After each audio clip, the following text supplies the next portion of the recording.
This is the Chefs Without Restaurants podcast with your hosts, Chris Spear and Andrew Wilkinson. Each week, we'll be speaking with food entrepreneurs and people in the culinary industry. If you're interested in learning more about our organization dedicated to helping people build and grow their food businesses, look us up on the web at chefswithoutrestaurants.com and .org, and on Facebook and Instagram at Chefs Without Restaurants. Now, enjoy the show.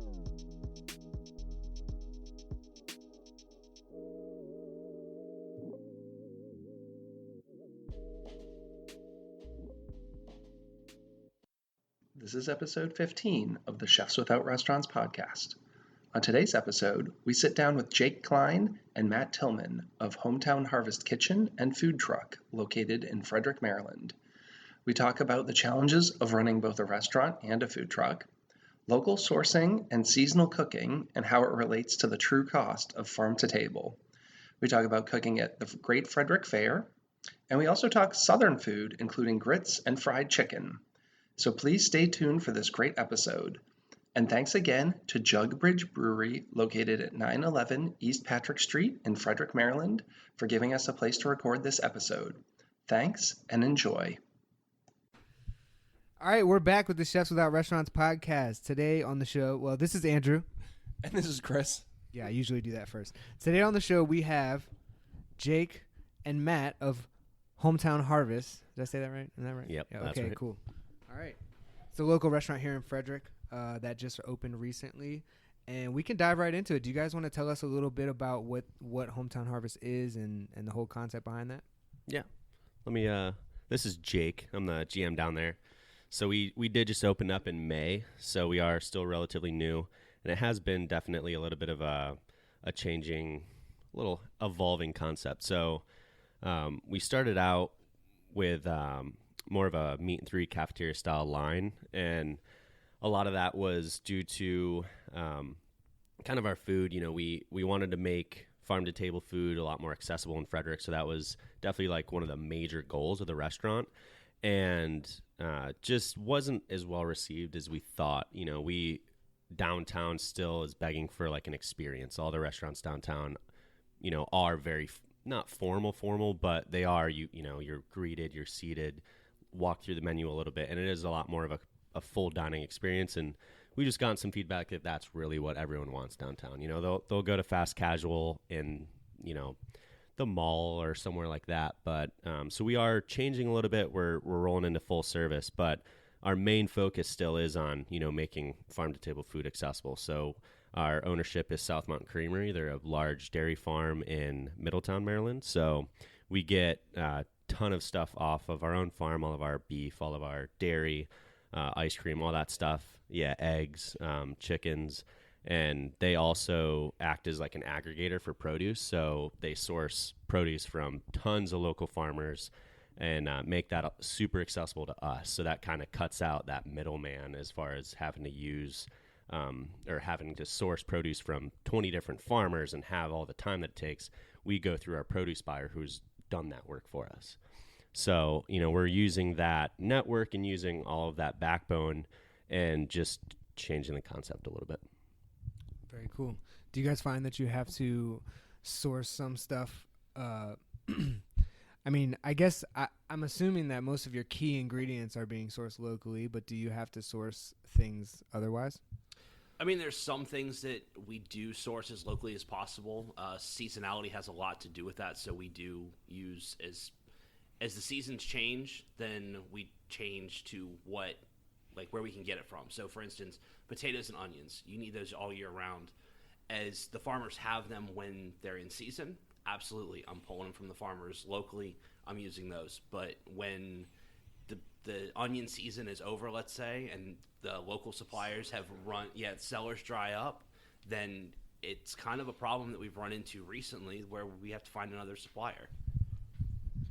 So do you find things like an onion taste better local? You know, I think, you know, there's a lot of conversation about that. Like, because for me, I kind of pick and choose the things that I feel like bang for their buck. You know, like you can get a really good honey nut squash or something that's local or heirloom, but like an onion, do you notice a difference if you're getting like a local onion? I mean, me personally, it's not unless I'm highlighting the onion on the dish, it's not a necessity to source it locally because I'm not going to taste that difference. Now, if I'm making a dish that's, let's say, an allium dish where it's all sorts of different onions, chives, shallots, garlic, things like that, then sure, I'm going to try and source all of that locally because that's the focus of the dish. But if I'm making a stock, a sauce, something that it's just there as a flavoring agent, then it's not necessarily going to be the backbone of like, hey, I need to make sure that that's sourced locally. Yeah. So if you look at our menu as we're kind of changing things right now, everything that you can kind of roll down, the focus is on a seasonal local ingredient, whether it's striped bass coming out of the bay. I know it's, something as simple as that in this area that's pretty iconic. So I wanted to make sure that that's something that people are like, oh, great, cool. Sunchokes are another one. It's that time of year where people have sunchokes lying around, and there's some great local produce that I can get my hands on, and that was one that I was like, it's a little unique. People aren't super familiar with it. Yeah, and we still are able to get local produce from a lot of the hot houses and stuff like that, but it kind of changes price during the winter. Like we could still get local onions during the winter, but as those sellers start to dry out, you kind of have to have that conversation and just say, all right, we could get the last little scraps of onions from a local farmer, but they're charging twice the price right now because they haven't grown them in months. So are people willing to pay at your place for the local ingredients? How much education is there, or is there any education as far as, we're buying this locally, that's why this costs that amount, and where's that breaking point, or how do you decide when to buy something locally and when to not? So I kind of think that's something that we are addressing right now. So Southmont Creamery, you can order all of the produce and everything that they produce through our home delivery service that we also do like meals and stuff for. But those customers are a little more informed because they know they're going to that marketplace to buy local ingredients. It's like a CSA online. So the customers, that's a little more informed, but as far as our restaurant customers go, that's something that we are like addressing and having to, think through that problem because, like I said, we started out a lot more casual with Meat and Three. So, telling someone that they're going to walk through a cafeteria style line and we're going to try charging them for farm to table composed plates like that, that's not going to fly with anyone. I mean, I wouldn't want to do that either. No matter if the ingredients are, super local, farm raised, you can only charge what you can charge for what ends up on the plate. So as we're kind of addressing that, like moving towards composed plates, I mean, Matt's a super talented chef and he can make plates look as good as you want them to look. I mean, sky's the limit.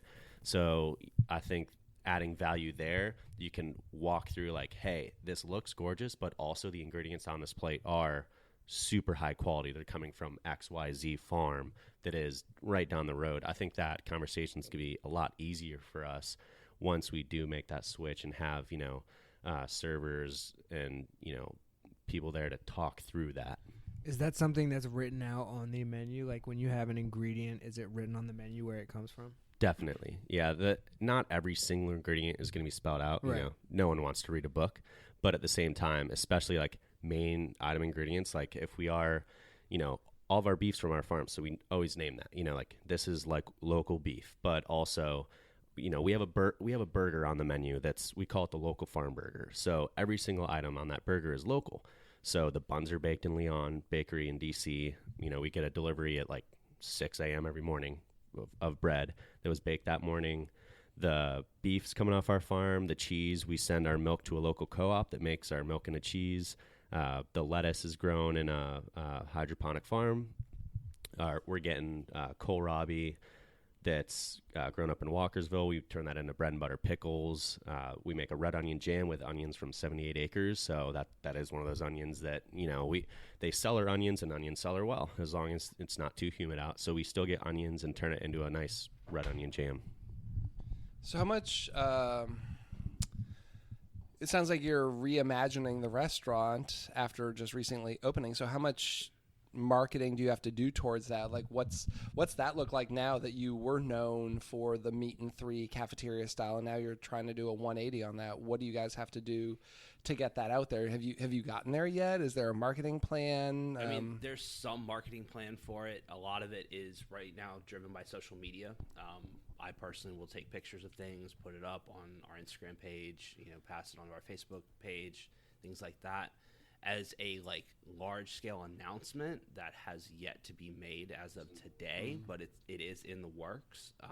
We've still got another couple things to happen before we finally say, hey, yay, we're going to do this big thing, big change. I was at the Chamber of Commerce holiday party at City Hall this past week and had some deviled eggs. It's good to see you there. Yeah. But, things like that. I mean, you obviously can't do that all the time, but getting out there and letting people know that kind of this is what we're doing now. I mean, it's got to be hard. You're not even a year old and now shifting gears, but I think that's good. A lot of businesses, I think, fail because they do something, it's not going well, and they don't adapt. They kind of stick to their guns. And how do you figure out what's the breaking point versus, we haven't done this long enough, let's just keep doing it and drill into that and stick to our guns and people will get it, versus we need to move really quickly, this isn't working at all and we need to change it. What was the decision? Was there a moment, or what was that conversation like? Yeah, so we kind of addressed the question of where do we see ourselves. So there was definitely tons that went into that decision, in our closed room meetings, about, all right, well, looking at hard numbers, what it takes to run that type of restaurant. Labor is huge in restaurants. Everyone knows that your labor numbers are generally one of your most important numbers. So, food costs aside, that's the next thing that if your labor's off, you're not doing well. So to run that type of concept, and it just, labor was off the charts. So that had a factor in it. Also customer perception.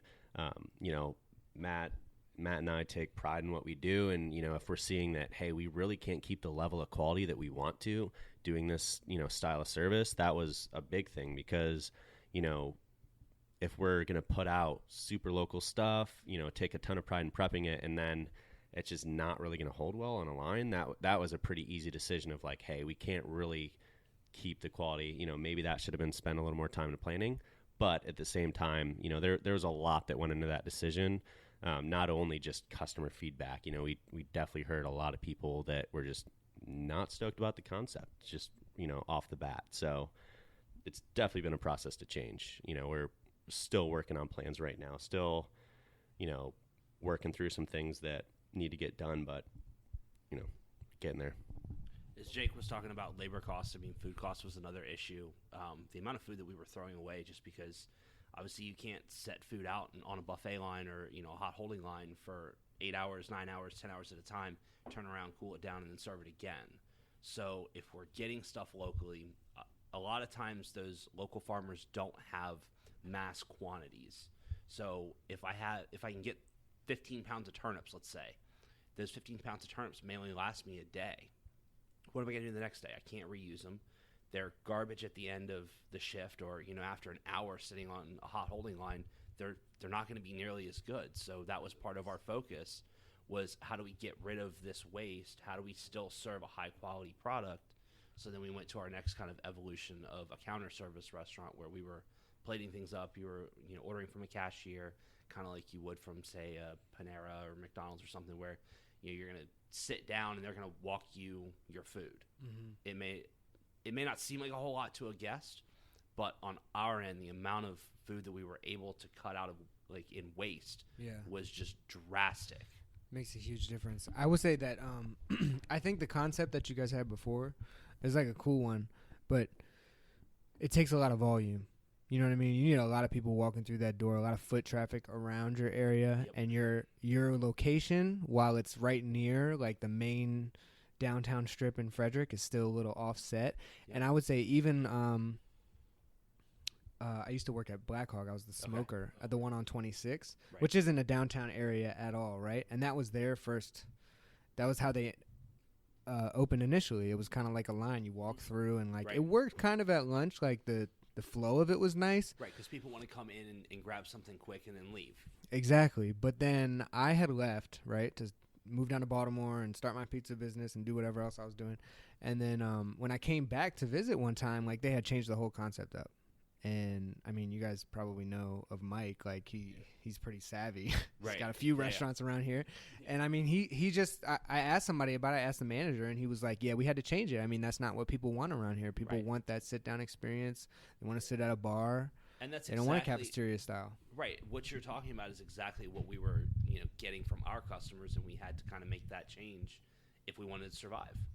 And it's tough. My last job was Sodexo, and we had a couple different dining venues, and we had a super formal dining venue. I mean, like, it was fine dining, and everything was cooked to order. You ordered a crab cake, it went in the oven. You ordered a steak, it went on the grill. But that wasn't most of the volume. So for context, we maybe did like 50 to 100 a night in the formal, and we would do like 300 a night in the other, which was all on the steam table. And people would always say, why is the food in this venue not as good in the dining room? It's like, well, because we're putting fish in a hotel pan. Right. And it's holding there. And like, we know that from 5:30 to 6:30, it's going to be super fresh, but we open at 4:30. So the stuff you put out at 4:30, from 4:30 to 5:30 was not just throwing away. You have to have it because we say we open at 4:30, but we have to have something out there. And then the rush, we could barely keep up getting the food out there. And then towards the end of the night, people would come in at 6:50 and want dinner, and it was kind of crappy because and those that, were your Yelpers too. And while we weren't open in the public, it was a private dining. We got in that all the time, and it was just so hard maintaining quality. And you have to tailor your menu around things that will hold on the steam line. Right. But people want a fish. So how are you doing? A grouper on a steam table where it doesn't come out like garbage. So I have a lot of empathy. I think I came to your place for like the soft opening. Soft opening. I love the idea, but I 100% know how hard it is to maintain the level of quality on a steam line. So are you guys going to be the new Husk or the Dabney of Frederick, Maryland, doing like hyper local, seasonal, southernish cuisine? Can we look forward to that? If that's necessarily exactly the way that we're going, I like to cook a lot of food with a lot of different ethnicities. I love Asian cuisine, and I love the refinement in Asian cuisine and how you have to balance flavors. So that's kind of a driving thing. I'm not saying our restaurant will be an Asian focus, but that thought and mentality behind it is what will go into all the dishes. Having cooked in the South in Charlotte for 15 years myself, I do have a lot of those Southern influences and things. Grits are things that I love. Fried chicken is something that I've worked really hard on, especially in the last probably 4 or 5 months to make sure that we've got something that rivals the best fried chicken in Frederick. I want that title. When I walked away from my last job saying to my former coworkers, like, guys, watch out, I'm coming for that title because, our boss owned the restaurant that had that. So I want that title, but well, we'll see. Andrew's over here saying Popeyes for life. I think that probably I don't even know who the title belongs to. Right now it belongs Royal to Farms? Royal Farms. A gas station. Right. But I don't know if I'm allowed to say this, but I'm going to say it. Like, one time I was sitting at the bar at Volt, and we were talking about fried chicken, and maybe the employees and the bartender there told me that the fried chicken at Royal Farms was better than Family Meal. Ouch. Okay. Well, Like, you don't need to you don't need to say that, but I'm not saying No which names. I'm not saying which employees that was. no names. But yeah. So I want to like super quick. You talk grits. Like, I love grits. Do you have a favorite brand of grits? And Straight up Anson Mills. Anson Mills. I am right on. Anson I mean, they're Mills, good. And I'll even go more specific. I love corn grits, but I love Anson Mills rice grits. Ooh. Rice grits are Just take Carolina Gold and So the way they do it is in the milling process, there's broken pieces that come off, and they take those broken pieces and they sell them as grits, rice grits. It's actually big in Asian culture, broken rice. They've turned it into kind of a Southern thing as well. I worked at a restaurant that introduced me to making these rice grits, as they call them, in the form of classical Southern grits, and it changed my mind on everything because grits can be really heavy and starchy and stodgy, and it's not what the dish of classically shrimp and grits is. So I have like 8 kinds of grits at my house, and that's why I asked this. Like, I'm a big fan, Geechee Boy Yeah, Mill. love them. And I've got everything. They have something called unicorn grits. Yeah. They're like red. They come out like hot pink. So I have some of their unicorn grits. I have their blue grits. They're white. They're yellow. One of my personal favorites, War Eagle Mills in Arkansas. It's almost reminds me of like popcorn. Like, I don't know if there's like a little super coarse. Yeah. And right now, Professor Tolbert's. Have you seen this? That's a new one for It's me. an orange corn grit. I would love for them to be a sponsor on the show. But I started using them. They're really good. Super high quality. They're made from an orange corn. They were engineered for high nutrient density to provide a little more nutrition to people who need a little bit of that. But I have like 8 kinds of grits at home, so I just wanted to ask you what you're into. I mean, in the South, everybody has their favorites, but Anson Mills is one of the biggest producers in the South, and they're super high quality, super consistent in what you get. The other products that they have are just amazing as well. Super accessible too. Yeah. So that's kind of my, like, again, rice grits. That's my thing. One day I'll get them in the restaurant. Cool. So I kind of want to get into you guys a little bit, and I guess we can start from, segueing from talking about Hometown Harvest, the restaurant, into your particular stories. But how did you guys get involved with Hometown Harvest? So I guess I'll just talk about how I got involved. So I was working at a brewery down in Virginia, and the smoke master, Jesse Rogers, he opened up the restaurant with us as our executive chef, who is now moved around. He's running our food truck now. So we do have a food truck that's hitting the brewery circuit. So little quality of life change, and he's running the food truck. But originally he opened up the restaurant. So he had known the Bruscos, who own the restaurant Hometown Harvest. They're also the owners of South Mountain Creamery. So he has known them since he was a young kid, and that was kind of the connection there. Jesse knew me. He knew my background, which I'll get into, and had approached me, hey, do you want to do this project with us? I said, let's do it. So that was kind of how I got involved. Started planning, kind of running through some plans as far as what we thought we might do, what concept, that sort of thing. Found one that we wanted to roll forward with, and then just went for it. Were you going to be the GM from the beginning? Was that like your role? Yeah. So I'll talk about the background because that make sense with the rest of this. But so I was a cook, chef, whatever you want to call me, for a long time before this. I haven't always been like front of house management.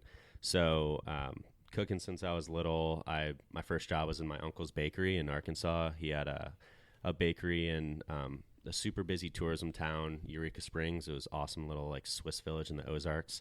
And I, cashier, food runner. I was out on the streets hawking coupons. My uncle was like super savvy businessman. Like this dude ran this bakery. They specialized in cinnamon rolls.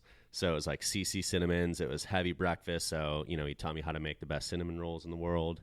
And that's kind of like got me super interested. He owned that restaurant or bakery cafe for a number of years. And that was always like super interesting to me. So I got to work there, and then, worked dishwasher when I was in high school, kind of just watching all the cooks, swearing, doing big swears and being gangsters. And I'm just like that seems pretty cool. But so that's kind of how like got interest. And my grandma was like super into cooking, gardening. I helped her like concasse tomatoes before I knew to call them a concasse, or, do, eggs. She taught me how to cook eggs, which now I love cooking eggs, and that kind of got me started. So I decided to go to culinary school, went to the same culinary school as Matt here, and started working in the industry. And, I worked as a cook for probably 7.5, almost 8 years before I decided that I wanted to change some things up. I'd been like a barista and done,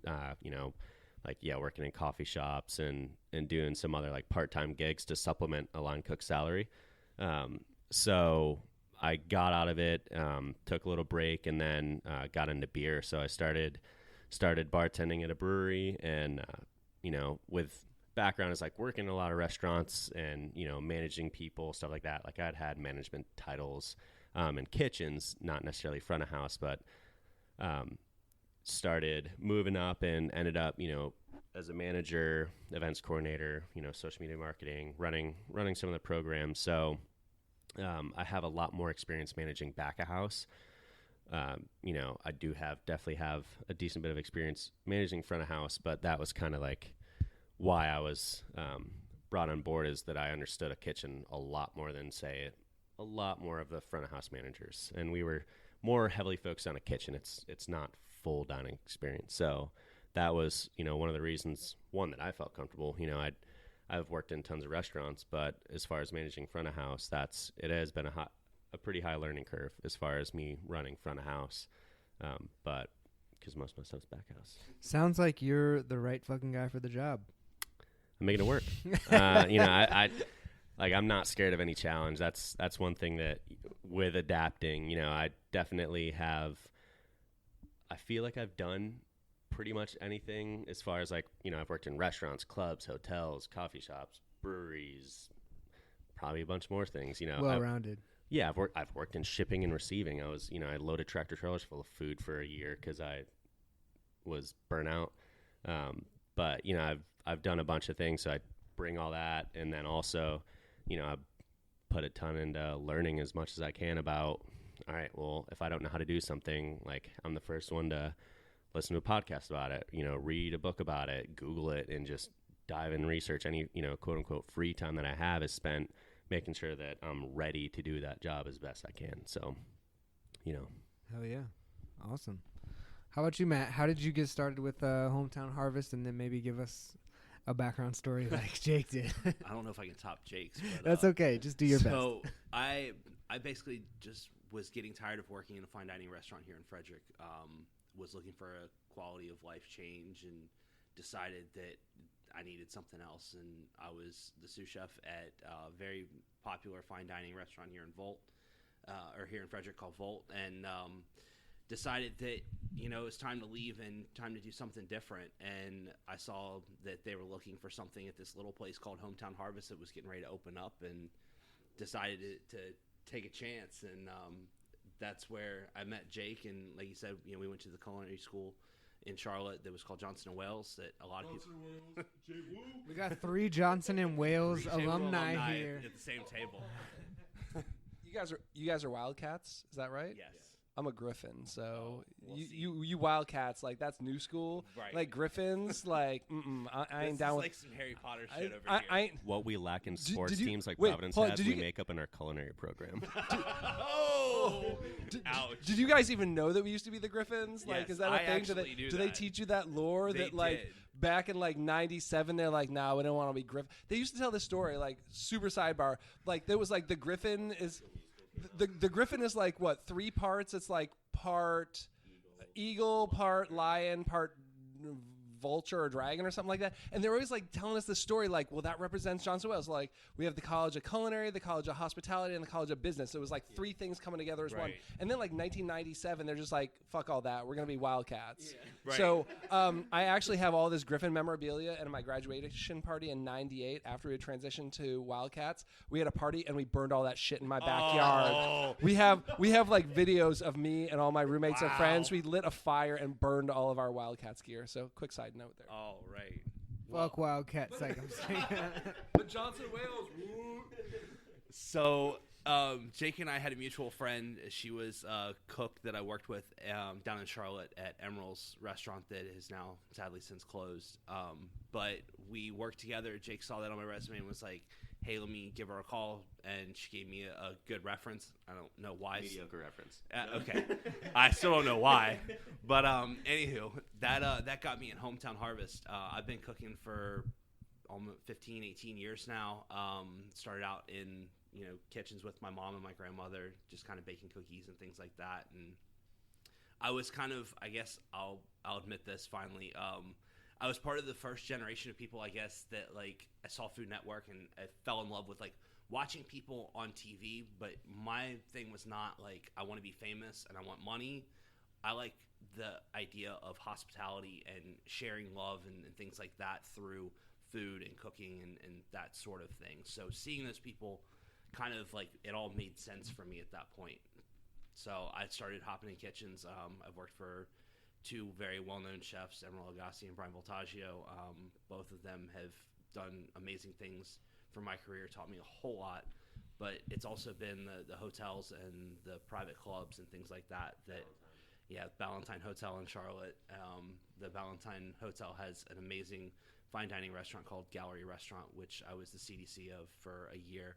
And then the year prior to that, I was a sous chef. So it's a Forbes 4-star rated restaurant and hotel that's like top of the line down there. So I ran that and got tired of the Charlotte food scene and decided I wanted to grow a little bit more and do things that weren't in Charlotte, and decided that coming to DC was kind of the best thing to do. So I ended up in the DC area. And that's how you find yourself at Volt? Yeah, pretty much. I worked at a private club for about 6 months, realized that wasn't the way I wanted to go, and again, responded to an ad and that Volt was looking for a sous chef, and I was like, wow, I can't believe Volt's, putting these things out there. I knew a couple guys that I had worked with.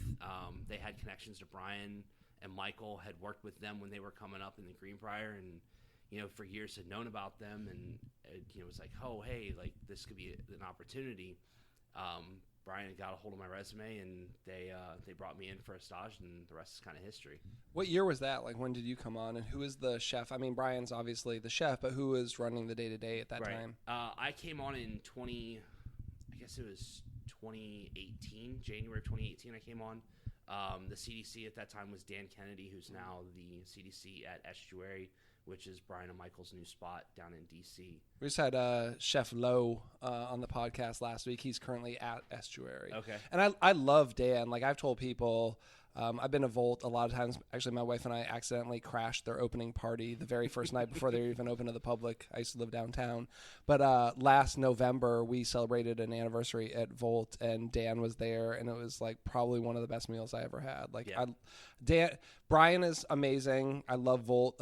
Dan, awesome chef. I mean, Graham was great. Yeah. All the chefs they've had, I think he's done a really great job having chefs in there as, running the day-to-day operations. They see the vision and they execute exactly the same thing. And Dan was somebody I was super fortunate to work for. I had known, obviously, of him, following through social media, Instagram and stuff like that, and seeing the stuff, and then actually getting an opportunity. It was one of those, like, pinch me moments when I got to walk into Volt for the first time, and I'm standing there on the line doing my cook test. And I'm like, man, I'm at Volt and I'm doing this, and like Brian's gonna eat my food, and like it was very surreal. That's cool. And it's changed dining. So I'm not from here. We moved here in 2007, and I think we had some good restaurants foundationally downtown Frederick, but that just kind of like turned the whole food scene on its ear. I think like it just brought a whole awareness to a different style of cooking, dining, ingredients, techniques. And, you could argue that the people who dine there now aren't Frederick locals, that people are traveling. But it still really impacted the dining scene here. And I think that's really cool. It was one of those linchpin moments that, that kind of came, and now a lot of the food scene has kind of grown off of that. Yeah, I could see, like, back when Volt opened, I guess it's been about 11 years ago now, that people would come up here for Volt, see the charm of Frederick, and then come back and go, man, we got to just try other things. There's so much other stuff here besides just one restaurant. And, like, I love Volt, and I will always have a special place in my heart for that restaurant. But at the same time, there's other things, and there's other people that are doing equally great things in Frederick that, it's also time for them to shine as well. Definitely. Like Pizza Llama and Hometown Harvest. Right. Best pizza ever at Pizza Llama. Hey, thank you. So we'll see what Hometown Harvest can bring. We definitely want to try and add something unique to Frederick dining scene and do some. Our bar program is going to be next level too. Jake will be heading up the bar program if we can ever, get him to open. Just this waiting thing. on the city to do permits. Christmas week, everyone took off. Right. Yeah, it's a long process, isn't it? Yeah. Too long. All right, so I guess one thing we wanted to jump back into regarding Hometown Harvest is you guys have a really it's like a staple for you guys to be local. I mean, it's called Hometown Harvest. So you want to be local, you want to be seasonal. And I guess we kind of wanted to talk about the challenges with that. I mean, I as a local business owner myself, I've always, worked in the farmers markets. I try to do stuff with local farmers and stuff as much as possible, but I'm a one-man show, and just dealing with like everything else I have to deal with day to day, and then trying to figure out sourcing is really hard for me. And I don't know, man. Like let's get into some of the strategies you guys have on doing that. So a lot of it comes down to the farm. If we didn't have the backing of this farm and the way that they keep things kind of coming in and like, hey, coming next week, I've got persimmons that are coming from this local purveyor. They're going to be around for 2 weeks. What can you do with them? That's a huge thing for us. And right now it may not seem like a lot because it's not highlighted as much because we're just now getting into putting food on plates versus doing a cafeteria style line. That's a big help for us. But at the same time, the challenge comes in making sure that things are like very hyper local, just because that's where the money needs to go back to, is our community. Mm-hmm. If we don't have those farmers, then we don't have food. Exactly. Yeah. So like kind of getting into that, what Matt said about, our structure of the farm, kind of they do like the buying work for us. So they're already pulling in stuff for like a CSA, right? Yeah. So that's like, if I had to go to 20 different farms or go source all this produce for a restaurant, like, yeah, that'd be impossible. That'd be so much work. And, it would make things extremely difficult to do that. And that's where I see, I worked in a restaurant in Pittsburgh that we had our own garden. So like line cooks would come, an hour or 2 hours before their shift and like weed the garden, pick the vegetables for the day, stuff like that. Like that's one thing. That's legit. But at the same time, like we're downtown Frederick, we don't have a garden. So sourcing local, if I had to like go to farms, it would just be wild. But what the farm does is they have like a full-time produce buyer. That's someone's job, is to source produce from all of the local farms. I mean, we keep things in the Chesapeake, but we also, we have a network of farms in like PA. We have farms that we know we get this product from. We get this product from this farmer. So they source it already, and they're going to sell it to customers through home delivery. So that kind of is just a benefit to us, that we can see our produce sheet and we say, okay, cool, this is coming from this farm in Frederick County. This is coming from this farm in Washington County. This is coming from this farm in Chambersburg.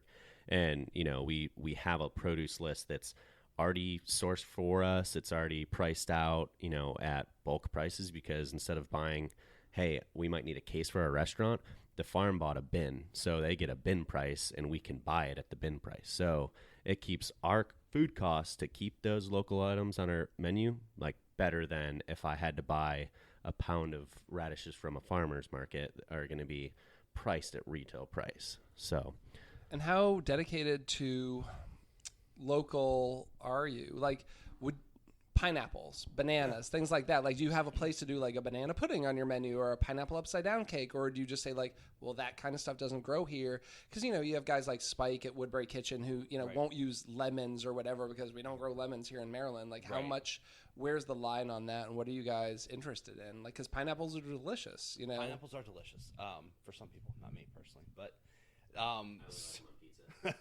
Oh, gross. All right. I like lemon pizza, but I also like other things besides pizza.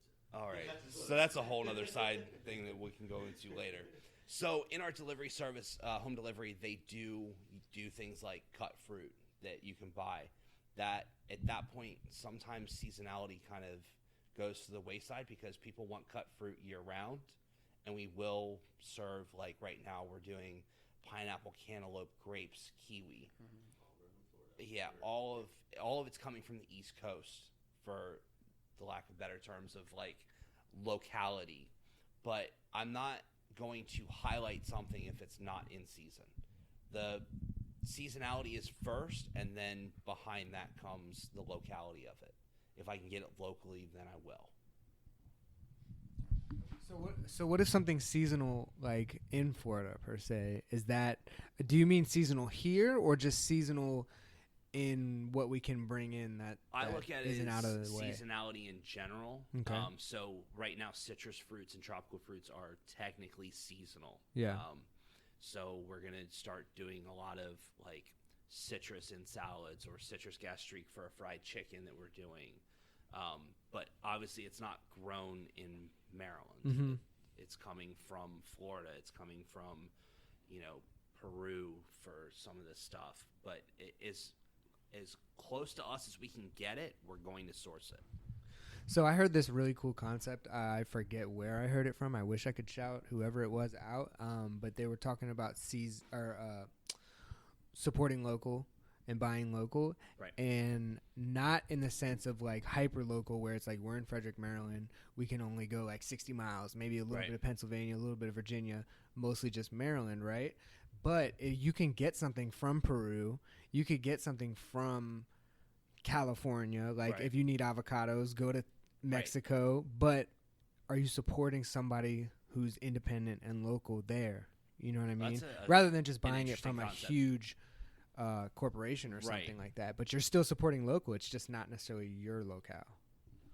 Yeah, I mean, we have a network of farmers. It's kind of like, we do source from a lot of co-ops. So that is something that it is good that, the co-ops kind of do that groundwork as far as like, all right, they're going to take care of, the farmers in this area. So if we have to source something from someone, it is coming from a co-op that they might aggregate for us, as far as, hey, we need, 20 bins of whatever it is. And if they're going to get from, 3 different farmers, they get it to that. So it is kind of like that, what South Mountain Creamery does for us. If we can't get it in season, like winter's really the only time that we have to source out of the Chesapeake.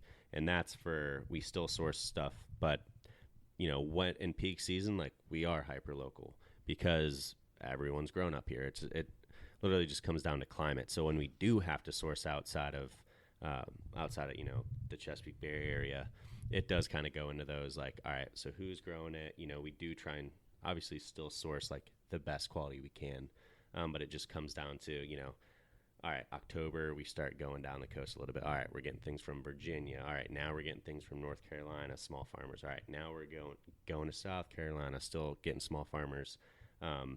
We really try and just keep it as local as possible at any given time. I mean, if we only did things in Maryland, like I super respect Woodbury Kitchen. Like they're doing amazing stuff, like super amazing stuff. It's hard because sometimes you have customer demand. Like I'll talk crab. Like I feel like I have to have a crab cake on my menu or available all the time, right? And it's like there's Maryland crab, and you could do Maryland crab cakes, and then you're like moving down the Gulf a little bit, and it's still like local in that it's American, but then you get to the point where like you might have to buy Phillips crab, which is not even the same crab. It's not even the blue crab, and it's coming from South America or something. And like, I think that becomes the hard challenge is like, how much do you have to educate the customer versus like, fine, I'll go buy a pound of crab at Costco that's Phillips. That's not even like, local crab because the customer wants it. Cause you can still make a delicious crab cake with Phillips crab that comes from South America or Vietnam or wherever. And it's delicious. It's not, in my opinion, as good as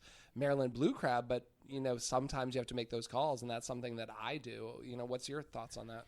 Yeah, I think that, like you said, you can definitely still make delicious food from things that aren't grown locally, but I think it has more to do with not only an ethical choice, but something that is a core to our business. We're owned by small farmers. Rainey and Karen Sauer started the farm in 1981, so it's second generation at this point. Their kids are still running the business, so it has more to do with the core of company values that are driving that, and the ethics behind, hey, we do want to make that choice to support small farmers. If we're gonna pay a little bit more for that item, it has to reflect in the menu. We're lucky that normally, like I explained earlier, that we do source a lot more because of the delivery, so it does keep prices down.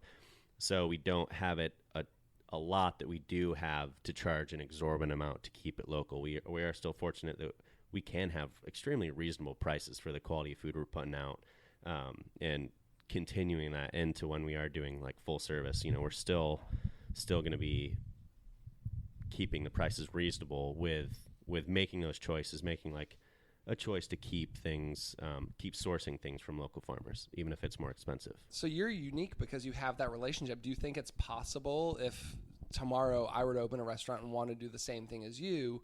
I'm sure you have some kind of cost break that I wouldn't have. So do you think it's reasonable for every other restaurant out there to do the same thing and source the same way from a price standpoint and a cost standpoint? From a price and cost standpoint, I think it can be done. I do know of a place in Charlotte that it's called Heirloom Restaurant. It's run by the owner, Clark Barlow, who he literally sources everything from the state of North Carolina, from the sea salt that's on the table, which comes from the Outer Banks, to all the mushrooms and stuff that he goes out and hand forages. If he can't get it, or he can't make it a similar product from something that's grown in North Carolina, like saffron, then he doesn't use it. He creates things around those ideas.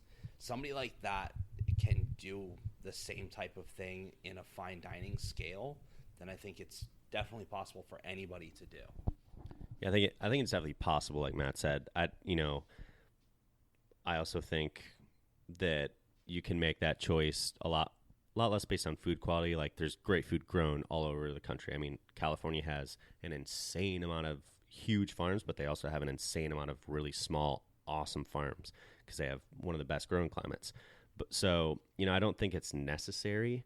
I definitely think that everyone should try to support small farmers in your community because it does reflect in your community. Also, if you can make a choice to not ship something across the country, probably going to be a little better for the environment.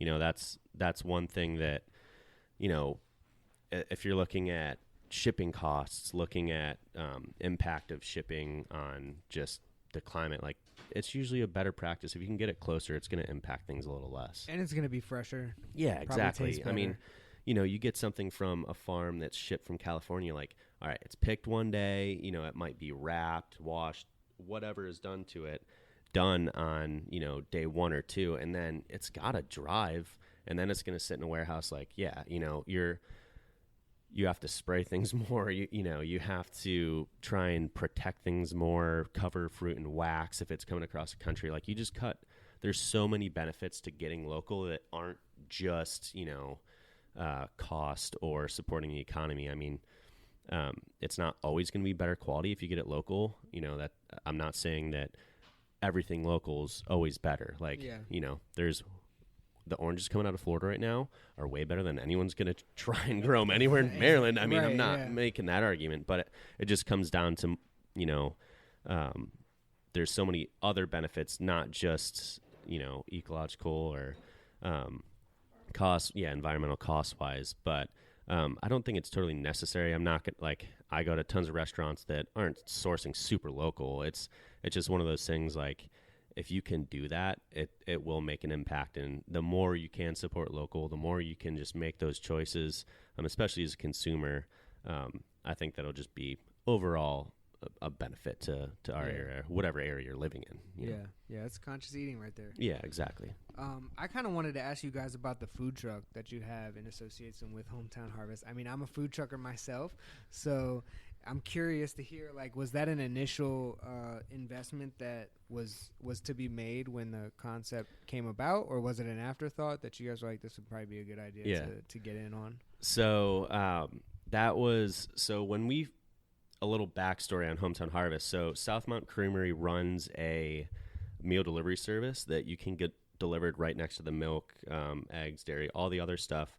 So our kitchen right now still preps tons of meals that go out for delivery. I mean, hundreds of meals a day go out of our kitchen that no one sees. It just goes out the back door, gets picked up, and South Mountain Creamery's distribution network distributes all the way from DC, Baltimore, Northern Virginia. Like, we do some meals out of there. So all of those meals were being prepared and assembled in a commercial kitchen down off of Wedgwood, down near like Flying Dog. Mm-hmm. So that food truck was like our cooking kitchen. So we had like a space fitted out with, prep tables, all that kind of stuff. And then the food truck acted as our like hot kitchen. So if we needed to cook stuff, so it's like a fully outfitted catering trailer. Like it's a super Gucci trailer, like a lot of equipment in there, probably way too much than we really need.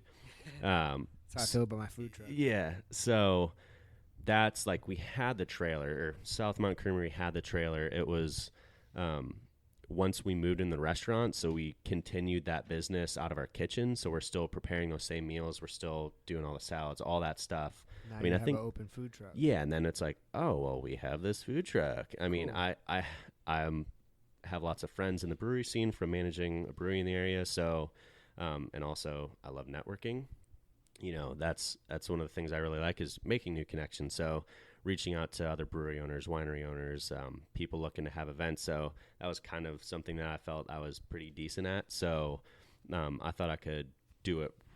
Not easy at all. I mean, we sunk a ton of hours into making that happen, but at the same time, I felt I had we have the food truck. I have the skills necessary to, get it up and running, get it on the road. It was already permitted and everything. I mean, it was fully licensed. So really it was just, let's book some dates. Staffing and booking Yeah. dates, right? Staffing was nuts. So, I mean, there was many times that it was like, all right, I'm going to work an opening shift for 10 hours. Then I'm going to jump on that food truck and work another 8 kind of deal. And Jesse was pulling double duty, and it was wild to get it staffed. And that was one thing. And, now he's doing that full time. That's what he's doing now. Just, so it was relatively easy evolution, but at the same time, I know that's not everyone's food truck journey. So, Right, yeah. I don't want to say that's the food truck journey. You had the infrastructure kind of already Totally. there. Yeah. It was a relatively easy move for us. So how busy is the food truck? I mean, you guys. We kind of made a conscious choice, to book a little lighter. So, understand we that. like we have the restaurant and we have the meal delivery service where, like, especially going through this change, I could have booked a ton of dates. I think there is the business in our area and people are hitting us up a lot still. But we kind of made a conscious choice, like, all right, let's book a little more reserved since we aren't fully relying on this food truck to, make our business viable. It was kind of just like, hey, let's get some dates, a little icing on the cake. I know winters seems to be rough for everyone, especially some of the other food truck owners that I've talked to. It's not as good as it was in the summer, but at the same time, that's one of the things we're trying to figure out. Saturdays, hey, you can still have a great Saturday. We're still new enough in this scene that we are figuring out what works. But overall, I still think it's been pretty awesome. But that was definitely a conscious choice not to, like, all right, let's fully book this sucker. We're going to run this restaurant. Like, we didn't want to just totally swamp ourselves. So does the food truck give you is it good marketing? Like, does it build brand awareness for the restaurant? Do you know, is there a way to quantify? Do people ever come out to, say, Idiom Brewery and say, wow, I didn't even know you guys had a restaurant? So that's something that we are working through right now because if you've eaten at our food truck, it's totally different food than what we have and or are going to. So yeah, tater tot. So the food truck, we do like bar food. I mean, we do like loaded tater tots, like, covered in chopped pork, barbecue sauce, cheese sauce. So our cheese sauce is made like a bechamel with a bunch of our cheese added to it. Like it's legit, but it's just definitely a lot different food. So we do have customers come in like, oh, I tried your food truck. It's like, oh, that's awesome. Glad you heard about us. But at the same time, like, you're here and that's not quite what we do here. Mm-hmm. So we're more than just tater tots.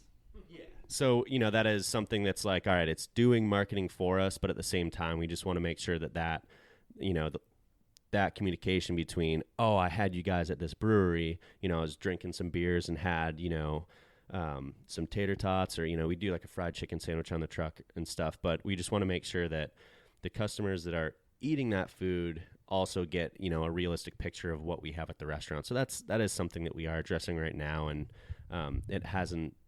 it's not like a huge problem for us, but it's just one of those things that we are thinking about right now.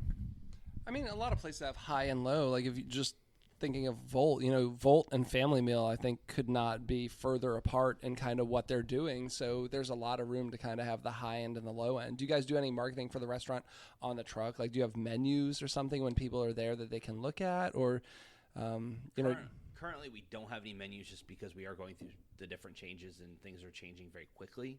But once we get kind of a static menu for a little while, then it will definitely be on the truck. But I mean, I respect people that have the highs and lows. You know, having worked at both of those establishments, there's a lot of similarity between them. And it's not saying that if you're doing bar food that you can't do it right. And that's kind of the approach that we're taking, is doing it the right way. We're going to make the cheese sauce ourselves. We're going to make the barbecue sauce ourselves. We're going to, slow cook the pork and pull it ourselves. Like, we're not buying anything out of a can and producing it and, trying to put our label on it. Not saying that anybody that we've mentioned before has, but it's just one of those things that there's a way to do it right, and there's a way to do it right now, and we're doing it the right way, not the right now way. Yeah, even fried chicken isn't a high-end food, right? But you can make a really awesome fried chicken. And just like I said it jokingly, but tater tots are my favorite potato ever. Like, I would take them over any other cut of French fry, any mashed, anything, like, not fancy. Like, funny, though. You're going to see this week, my Instagram, I've been working on my tater tot waffles. You ever done tater tot waffles?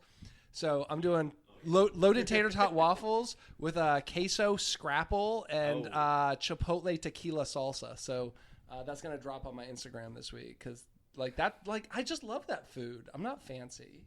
Yeah, I mean, it's not anything about fancy. It's just about good food. That's when I went to the Frederick Fair this year. I was so glad you guys were there. I'm like, I'm just going to get some loaded tater tots. That's what I wanted at the fair. It's funny, though, you mentioned the fair and tater tots, because there were quite a few people that would walk up and go, "What's a tater tot?" Who has not had a tater tot? Right. So if anybody out there has not heard, that was a legit question we got like multiple times at the fair. Like, what's tater tot? But What? I would just like to know who the people are that have not been through a cafeteria line in elementary school or middle school and not seen a tater tot, or as some other places call them, potato barrels. I don't know if the name I never heard tater that. tot threw them off, but like, I just want those people to like know that potato or tater tots are like a staple in diets, basically. Pretty much. I'm asking for myself right now, but how do you feel about the Frederick Fair? Was it profitable? Was it worth it? In my opinion, yes. A lot of volume. It's insane amount of volume. I think, we did make that choice to do something like we catered our menu specifically towards the fair. Like, we knew it's just going to be an insane amount of people. It took a little bit for us, like the first weekend and first few days, we're like, oh no, like we had talked to some of the other food trucks that were going to be there that are local, because it seems like everyone else isn't local.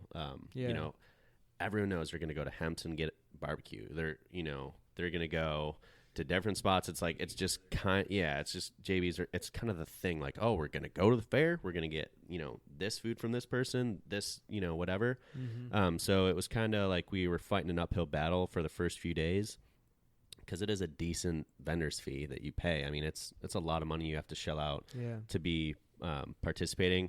But, we were super fortunate that we did get written up in the 72-hour section of the Post that, highlighted, like, us is one of the best foods, like, in quotes, is like, that's my favorite awesome. thing we ate at the fair was Hometown Harvest, Whoa. So that was, like, big deal. And the next day, dude, oh man, it was gnarly. And then from that day, like the last day, it was nuts. We haven't done that much volume a day, like, anywhere, and we've been to some decent spots. Damn. So it ended up paying off. I definitely see it could have gone the other way, though. Yeah.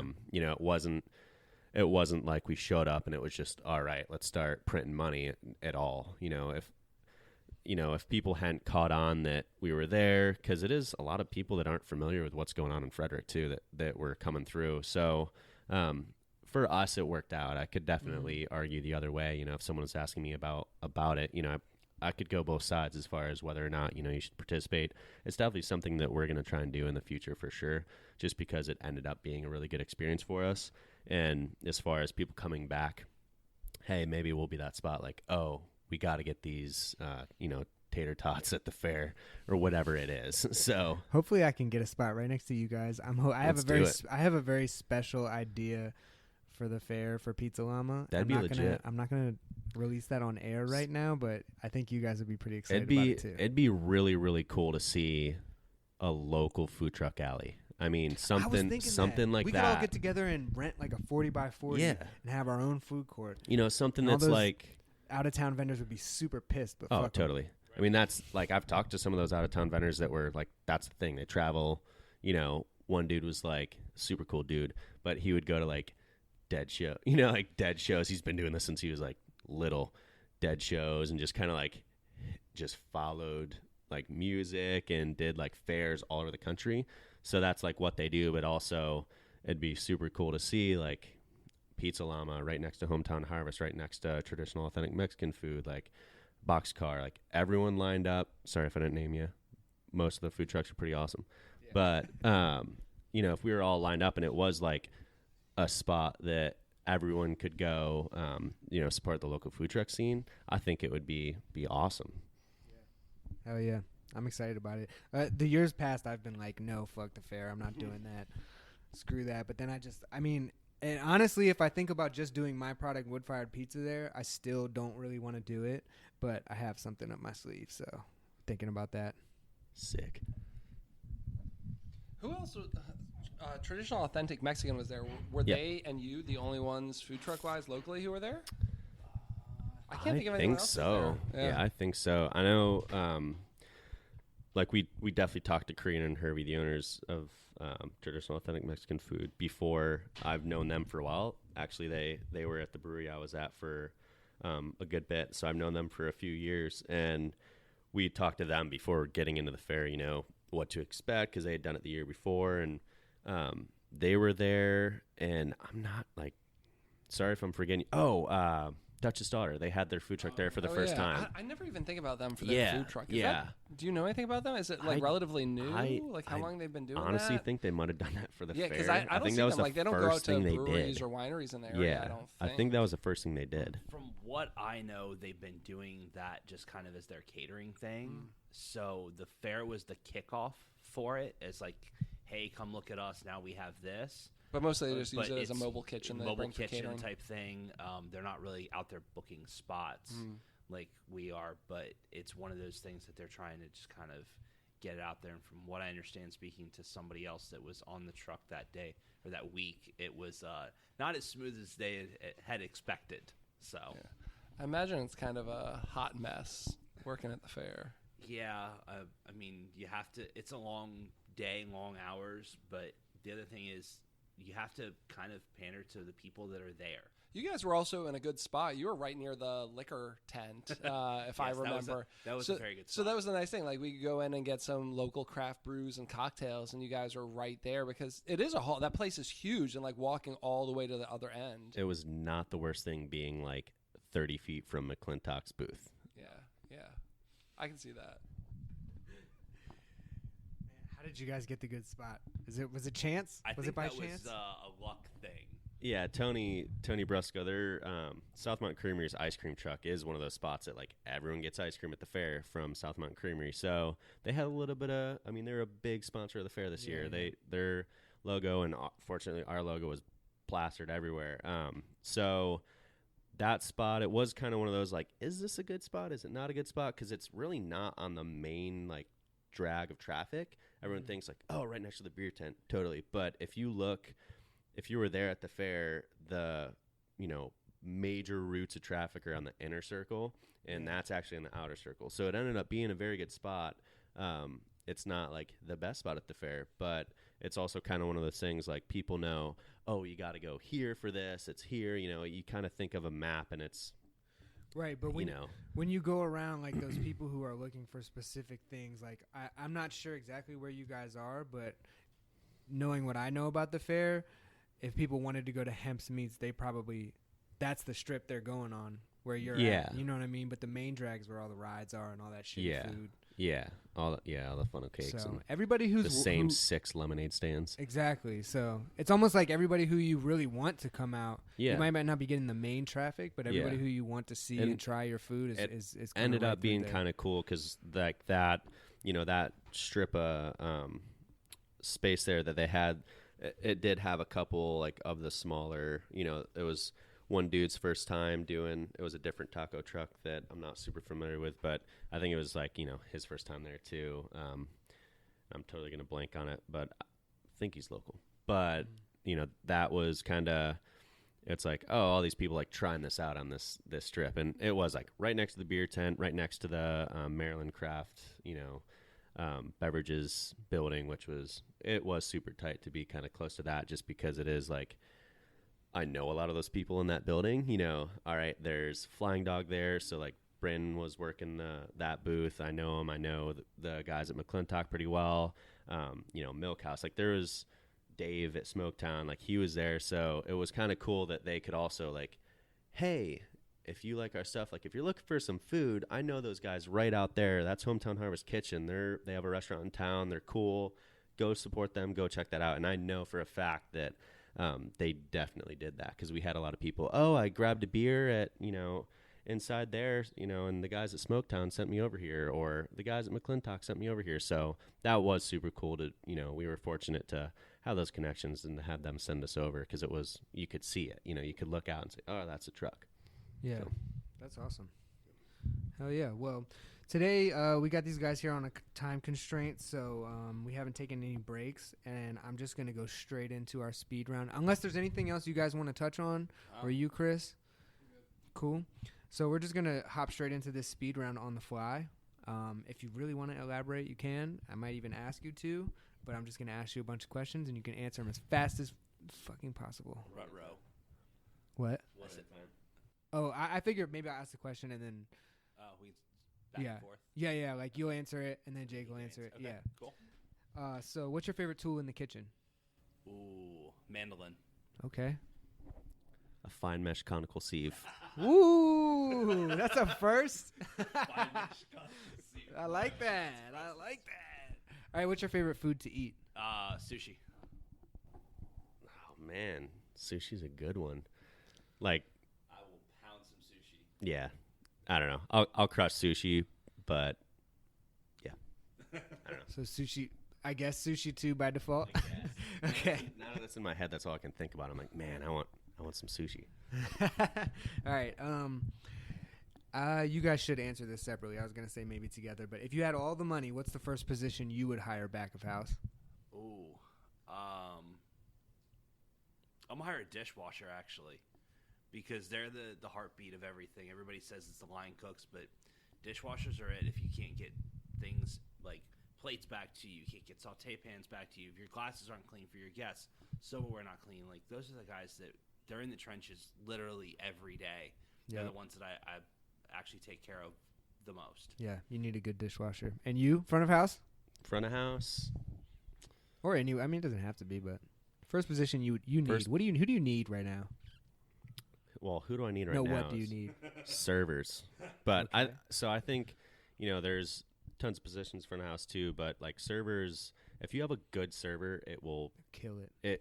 It'll make your experience so much better. Like if you go into a restaurant, the quality of the server that you have is definitely going to make or break that experience. It's going to make his food taste better. Exactly. And also, if someone... one of the restaurants that I worked at in Pittsburgh, the chef has since opened up another spot, and I was fortunate enough to dine there. It's called Siempre Algo in Pittsburgh.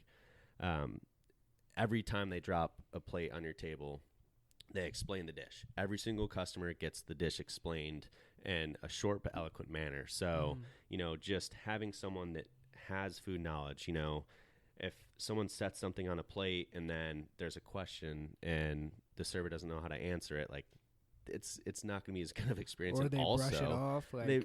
Oh, it's just some, stuff. Good servers, will definitely make or break, your restaurant. So that's... And I feel like maybe I said that wrong because I'm going to say that your food is going to be good no matter what. Oh, totally. But if you have a bad server, then it's going to make your food taste less good. Yeah. So and especially, especially if there's a dish like... One of Matt's dishes that I'm super jazzed about was our deviled egg squared.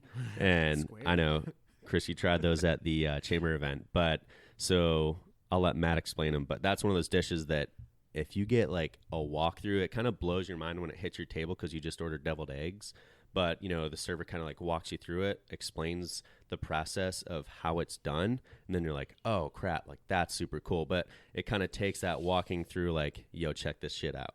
because Beautiful. it's next level. I'm looking at a picture of it right now, and it looks Yeah, amazing. Matt can So we're explain gonna it. take a break from this on the fly, and I need you to explain this dish real quick. Okay, You're so on Chopped deviled right egg now. squared was it's something that grew out of something that another chef had taught me.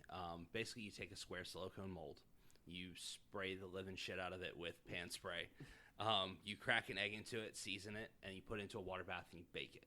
Okay, I'm going to keep the baking side of it somewhat secret because I've worked on that for a while to make sure. Some really shitty eggs if you do that. Yeah, you can do it wrong. You can get some really shitty eggs, real rubbery, real green too. Okay, don't try and scramble them; they'll turn green on you in a heartbeat. Okay, but they're cut in half. They're presented with the yolk still in it, and then we make another yolk, like classic deviled egg yolk filling that's then presented on top. I do mine currently with a little bit of chorizo powder, some pickled red onions, some scallion curls, and then chorizo oil on the plate. So it's just kind of like that. It's something you order deviled eggs. You're still getting deviled eggs, but it kind of just makes you think. You're like, oh shit, this is not the deviled eggs I was expecting. It just takes it to the next level a little bit for you. Never seen deviled eggs like this before. And the squared is literally just a play on words of it being a square egg. Yeah, right. So. Yeah, I was curious about that when you said it. All right, so Matt, who's your favorite chef? That's a tough one. They don't have to be famous, by the way. Yeah, I mean, I've worked for some really talented chefs. I respect them all, but we were talking beforehand. David Chang is definitely one that I respect a lot. There's other ones, but I really just kind of have to go with him because he built an empire off of noodles, and he just keeps trying to reinvent things. And again, it's looking at things through a different set of eyes. I've got his restaurant in DC opened up as literally just a reincarnation of Noodle Bar in New York, but they've changed because everybody in DC was like, we don't want Noodle Bar, we don't want the same old. They don't do that kind of stuff anymore, and I respect them tremendously for the fact that they can just every different location is just that, it's different. So I like that. Yeah, it's really cool. I mean, definitely if we're quote unquote celebrity chefs, Doesn't have to be, but go for it. Well, not a celebrity chef then. I think one of the chefs that had the biggest impact in my career and was Brian Hammond. He's the chef of that restaurant I told you about, Siempre Algo. And the coolest dude also takes an insane amount of pride in his restaurant and it's the food that he's putting out. And I was a young, scrappy line cook when I first got in his restaurant, and he just took, he calls you chef. You're a line cook. I was working at a country club before. That's empowering.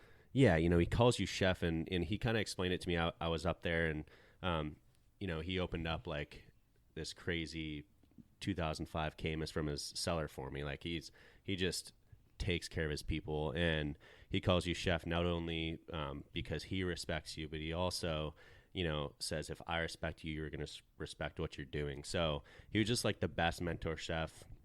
He was only stern when he needed to be stern.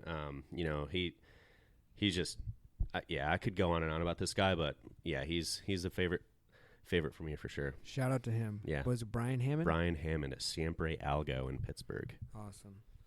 All right, what's the, oh no, I skipped one. Art or science? Ooh, science for me. Food is science. Yeah, science for sure. I was that kid that asked for science kits in like elementary school. Got the Scholastic science kits. Okay. Dig it. Totally. All right. What's one thing you do differently from everybody else? Ooh. Make square deviled eggs. Square eggs. Besides the square deviled eggs. I don't even know. You could use that one if you really want. No, I don't want to use that because I stole that from somebody else. I just changed it up a little bit. So I don't know. I take a lot of things that like intrigue me or make like they make sense to me, and I try and put them back together in ways that other people may not look at them. I look at the deviled eggs, for instance. It's a process that I've learned before, and then I took other things from other from other chefs or other techniques or other flavors that I was like, oh, I really like that and that together. So like chorizo powder, chorizo and eggs is really good together in my mind. And chorizo powder, I didn't want to like put big fatty pork on it because it's just going to overshadow the eggs, because that's actually what the focus of the dish is. It's an egg dish. Right. So how can I do something else? And I like to think about that a lot of times. I'll find a recipe and go, oh, that recipe looks really good, but I'm not going to take and recreate that dish. I'm going to take it and make that portion something that I can do on this dish, and then turn around and make a whole new dish out of it. Nice. Jake, what's something you do better than everybody else? Or different? Better? Sorry. No, what do you do differently than everybody else? Different. I also like my Vespers shaken. I don't know if a Vesper needs to be stirred. I think, Ian Fleming got it right. As far as I know, a Vesper is a scooter. No, it's a cocktail that it's a little contentious, but it's normally it's a split-based gin vodka martini, which should be stirred according to a lot of bartenders, but Shake that shit. shake that bitch. I like shaking stuff. All right, so Chris is groaning over here. Yes. Yeah, but so Eric Kozlik, Modern Bar Cart Podcast, he kind of walked you through this too, because I'm in agreement here. So it's slightly more alcohol than a traditional martini recipe, so a little extra dilution from shaking could, work out in your favor. I'm going to shake my Vespers. And I'll have to I'll try make it you both one when you come ways to the bar. and be the judge. So when your bar opens up, maybe Should be soon. let's do a shaken and stirred. You can maybe have Side a by little, side. I'll do a side shaken by and stirred. side. I'll shake it for Chris. Everybody wants to know. And then I'll stir it for you, and then you can swap it out. All right, cool. So, Matt, what's your favorite digital tool? Ooh, favorite digital tool? Gram scale. And no, it's not a drug reference. No, that is. I always reference drugs. I was weighing grams before I was weighing dough. Fair enough. No, it's super precise. And I like to kind of add some hydrocolloids to some of the things I do. It's just kind of their insurance policies. I like to look at in that way. So you have to be precise with those. Yeah. Say a thermometer, for sure. I mean, like a nice instant read digital thermometer.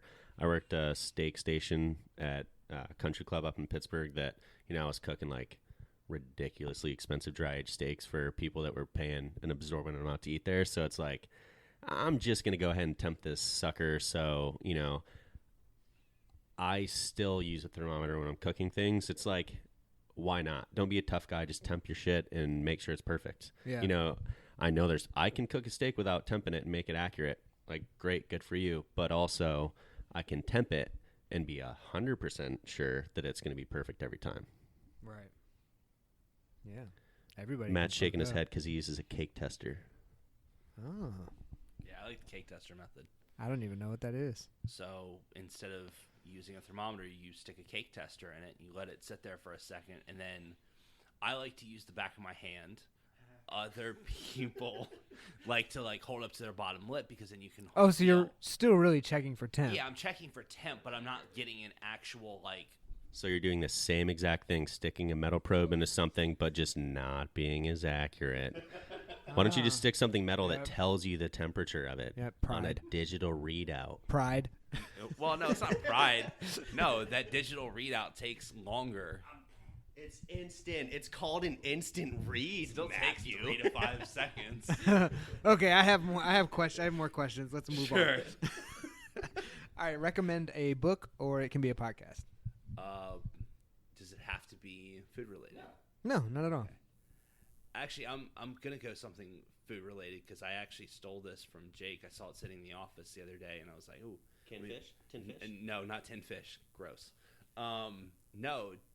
Danny Meyer's Setting the Table. It's actually been really enlightening, and I like that book a lot. So I'm gonna go with that one. Enlightening, huh? Yes. Enlightened hospitality. Yeah. Yeah, so I'm a voracious reader, but I have tons of books, but a podcast. So something that I'm building a bar right now, and you know, I don't have formal bartending experience besides pouring beers and then helping, you know, when I was at restaurants making like syrups and tinctures and stuff for the bartenders. So Modern Bar Cart podcast, I mentioned it, Eric Kozlik. That's been like a huge resource for me as far as like learning a little more techniques for some of the things that I didn't learn behind a bar. So, you know, between that and some of the books I've picked up, that podcast has been a pretty big help to learn and how to get this bar up and running and some of the cocktails behind it. Very cool. What's your favorite culinary resource? Yeah, Flavor Bible is definitely up there for me. It's something that I try to always challenge myself in different things, and finding new flavor affinities to go together is definitely a fun thing to challenge yourself with, and that helps. Definitely a good one. Something that I refer to like again and again is Michael Roman's charcuterie. Like that, you know, just like that book. Yeah, it's just like a quality reference. I used to run a charcuterie program at a restaurant, so like that was something that like I've read that book cover to cover like too many times. And Brian Paulson. Yeah, and Brian Paulson. I actually took his charcuterie course a couple of years ago. He comes through every once in a while. Nice. And amazing. And I still can't do it as I would like to, but just the knowledge from those guys, like putting together a charcuterie book and course is ridiculous. Just the amount of like, I've butchered pigs, whole pigs, and done bunch of different charcuterie, but the amount of items that they've like gone through and made sure that it was like legit. If you follow the recipes, like it's going to turn out, unless, you know, well, I'm not going to guarantee that. It could not turn out even if you follow it. But for the most part, if you like follow those recipes, do the procedures that they say, like it's going to be pretty dang good. You know, there's so many nuances to charcuterie, so that's one thing. But at the same time, like they've done a really, really good reference book for just about anything, that and salumi, anything that you're really going to want to do is in charcuterie. It's pretty awesome. All I do is plate charcuterie. I'm not getting into making it, whatever, curing it, all that. Nope. I'm good. But I would like to check that out. And I've heard a lot about the Flavor Bible. Yeah. It's passable. Let me get some. Passable. He's throwing shots here, man. This is what we do all day long. I can Back imagine. and forth. I can imagine. All right, so being so busy, you guys opening restaurants and expanding and changing concepts and all of this, how do you decompress? I actually started gardening a couple years ago. Started out, my girlfriend and I put together a raised garden bed in our backyard and decided, like, if we're going to do this, we're going to start from literally the beginning, and that's starting with seeds. So we got seed catalog and was like, okay, let's do some things. And we had some epic failures, seeds not even making it out of the little pots, and then some epic successes, I guess you would call it. We had a monstrous tomato plant that grew to like 9 feet tall. Had no idea that there was 2 different types of tomato plants, determinate and indeterminate. So this one just kept growing and growing. We chopped off the top and went on vacation, came back, and it had grown another 2 feet. And we're like, how do we kill this thing? So like when we pulled that out of the ground, we pulled off about 1.5 bushels of green tomatoes, and we're like, okay, what do we do? And like that's the other side of it is canning. So between gardening and canning, those are my 2 kind of like decompress things. And she gets frustrated because I still cook, and she's like, you got to find something to do besides cooking. But oh well. Hey. So unfortunate or unfortunate, I guess. I have an hour drive home, so you know that helps me decompress day to day. You know, so when I arrive home, I'm generally not a like super mad or person. Like nothing really gets to me that much at all. So I don't show up home angry, but that hour drive day to day kind of helps me like get my thoughts organized. So when I show up, I can be compassionate to my wife and like have good conversation, not be like a total dick.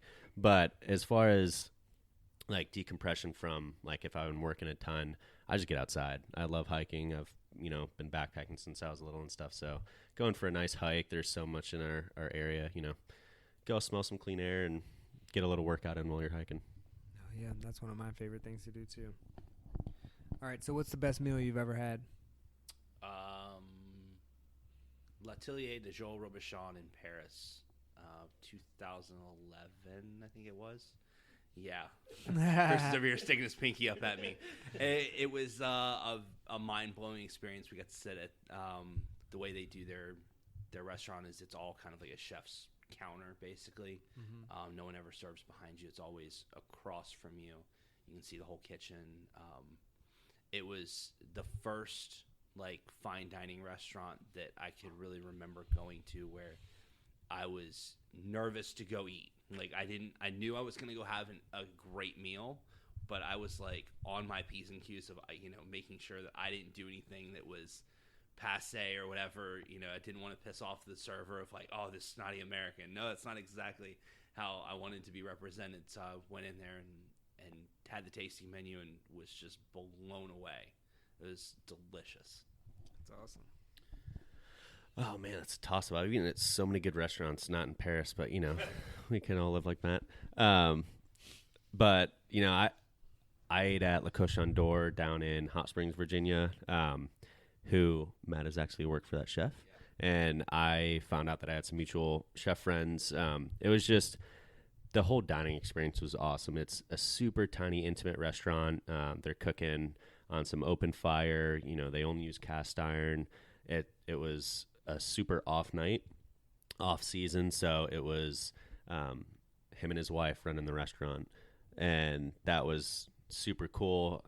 His wife is an extremely talented sommelier that really knows her wine. So the wine pairing was spot on. The food was just perfect because it was maybe 3 tables in the entire restaurant of maybe 10 tables total. So they took their time. We coursed it out, everything. The dude flutes his mushrooms and his bourguignon, which, being classically trained in culinary school, I don't flute mushrooms anymore, but I can really appreciate the meal or the chef that does that and can take the time to, the mushrooms were fluted, the potatoes were tornade. Like, he really just does all that extra shit that just really set it off. So like holistically, I was with great people. All the details were there. The food was just spot on. I couldn't ask for a better like French inspired meal. And then the wine was pretty legit, and the spot's gorgeous. Like, it's in Hot Springs, Virginia, and I was staying down there at a super bougie place too. So you just all around the trip wasn't bad. Yeah, it's Chef Kyle Krieger. Yeah. I know it was Kyle and Crystal Krieger, and they worked at with a chef I worked for, Michael Trainer, and I guess Michael, yeah, little Greenbrier connections. Very cool. All right, and my last question for you guys is, what do you want to be remembered for? Jake, I'll let you take that one first. Squared eggs. I guess it's not something that I think about much. For me, it's a lot less about like, I guess it's more like family, what my family would remember me for. Like, I don't have any kids yet, but that's something that, as long as my kids and, my grandkids remember me, like, that's pretty legit. But I guess if the worst thing that was written about me was that, I was a super hospitable, friendly dude that liked everyone and got along with everyone, then that's pretty cool with me. Yeah. It's a great answer, honestly. Yeah, I don't know. I'm kind of on the same lines as Jake. I mean, it's not anything that I think about, but it's one of those, like, I just want to be known as somebody that was there for the people that was, around. Like, my friends know that they can count on me, that, my family counts on me, and that I was the one that was able to pull through. If you need a phone call late at night, you need to pick up the phone and call somebody, they know they can call me, whatever it may be. So, very cool. Basically, we just don't want to be shitbags. No. Be good people. Yeah. Be good people. Be cool. Hopefully I do enough shit in my life that it's like not one thing I can hang my hat on. I get bored too easy too, so that's, don't have any one thing. So, speaking of good people, who should we get on the podcast next? Christian. Yeah, Christian. That's the third time he's been recommended? Hooch and Banner. We're getting him on. Jeff Beard at Wine Kitchen definitely needs to be on there. Yeah. Those were those are two restaurant people. You know, that's kind of our connections. I like hearing you know, about small businesses. So I'd love to hear some other food truckies in the Frederick area. We're on it. Sick. Got you. Cool. All right. Well, thanks so much for coming out today. I know you guys got to get out of here and get back to the restaurant. So Service starts soon. we're gonna let you Couple go. hours. All right. Do a little special service. Let everyone know Christmas service. where they can follow Hometown Harvest and you guys personally. So Hometown Harvest, it's at Hometown Harvest Kitchen. Our food truck's at HHK Food Truck. Facebook, Southmont Creamer is at SMC Dairy. So if you want to check out what we're doing, what the farm's doing to help support us, I only use Instagram. It's at Jake Cline 322. It's Cline with a C. It's been spelled wrong in the paper 2 times that I'm not Jeez. salty about at all. But yeah, Jake Cline with a C 322. And then I'm Chef M. Tilman, MTILMAN on Instagram. It's basically the best place to find any of my up-to-date work.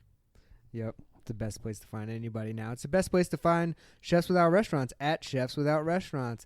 Remember to like, subscribe, and review our podcast. If you have any suggestions, comments, or questions, or you want to get on the show, email us or DM us. The email is chefswithoutrestaurants@gmail.com. I'm Andrew, and Chris is here. Chris out. We're going to sign out. Thanks for listening. We love you. Peace. Thanks, guys. Thanks for listening to the Chefs Without Restaurants podcast. And if you're interested in sponsoring a show, let us know. We can be reached at chefswithoutrestaurants@gmail.com. Thanks so much.